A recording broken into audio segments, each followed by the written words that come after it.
guddiga qandaraasyada ee Somaliland ayaa maanta waxay soo gaadheen magaalada Berbera waxaana ay soo kormeereen mashaariic ay qandaraasyadooda ay hore u soo bixiyeen. Goobaha ay soo kormeereenna waxaa ka mid ahaa dhismo loo dhisayo dekedda kalluumaysiga ee magaalada Berbera, 2 koontiinar oo qaboojiyaal oo loo soo iibiyey kawaanka xoolaha ee Berbera, garoonka kubadda cagta Cabdulla Stadium ee magaalada Berbera kaasi oo la dhigay roog, dhismaha xarunta wasaaradda tamarta iyo macdanta ee gobolka Saaxil, dhismaha xarunta hay'adda dhawrista tayada ee magaalada Berbera taasi oo loo dhisay shaybaarka raashinka iyo dawooyinka, iyo 2 doonyood oo loo soo iibiyey wasaaradda xanaanada xoolaha iyo horumarinta kalluumaysiga ee gobolka Saaxil. Waxaana ugu horreyntiiba halkaasi ka hadlay isuduwaha wasaaradda xanaanada xoolaha iyo horumarinta kalluumaysiga ee gobolka Saaxil iyo isuduwaha hay'adda dhawrista ee gobolka Saaxil, waxaana ay ka warameen halka ay marayaan mashaariicdani.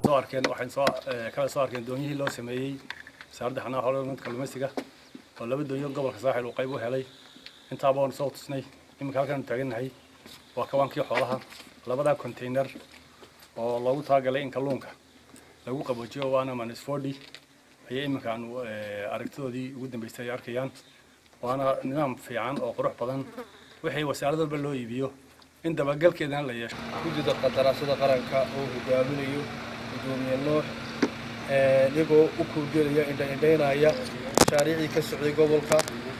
halkani waa laabka loogu talagalay in lagu baaro badeecadaha waddanka soo gelaya. laabku wuxuu ka kooban yahay qaybta baaritaanka dawooyinka iyo cosmetiga, qaybta cuntooyinka, qaybta hurdada iyo qaybta maamulka. runtii waa baahi weyn oo waddanku qabay. waxaa iyaguna halkaasi ka hadlay xubno ka mid ah guddiga qandaraasyada qaranka Somaliland, waxaana ay ka warameen socdaalkani ay ku yimaadeen magaalada Berbera. saakoon waa gobolkiina 6aad yaan kormeer guddiyaha ku soo marno oo waxaan soo marnay Sool, Saraar, Sanaag, Togdheer, Daadmareed iyo Saakan Saaxil ku suganahay. 6 gobol ayaan maalmihii ugu dambeysay kormeer indhaynayna sida komishineerkii ugu horreeyay Sajac Birshaadi aan ku jirnay. waxa kaliya aanu socdayna waxay ahaydeen in cashuurta ummadda laga qaadayo wixii dib ugu celiyo aan soo eegno oo soo supervise karayno oo shaqo xafiisku u lahaa aan qabanno.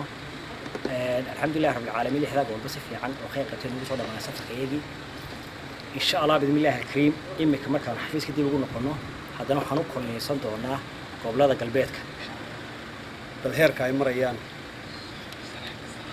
maanta Berberaan joognaa halkaan ka bilownay mashaariicda halkan ka socotayna waa soo kormeerno waan soo aragnay. ujeedada ugu weyn ee laga leeyahayna waxa weeye mashaariicdii laga maalgeliyay cashuurta dadweynaha laga qaado.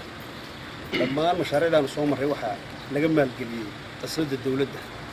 waxa lacagta la geliyay waxay ka soo jeedaa cashuurtii dadku bixiyaan.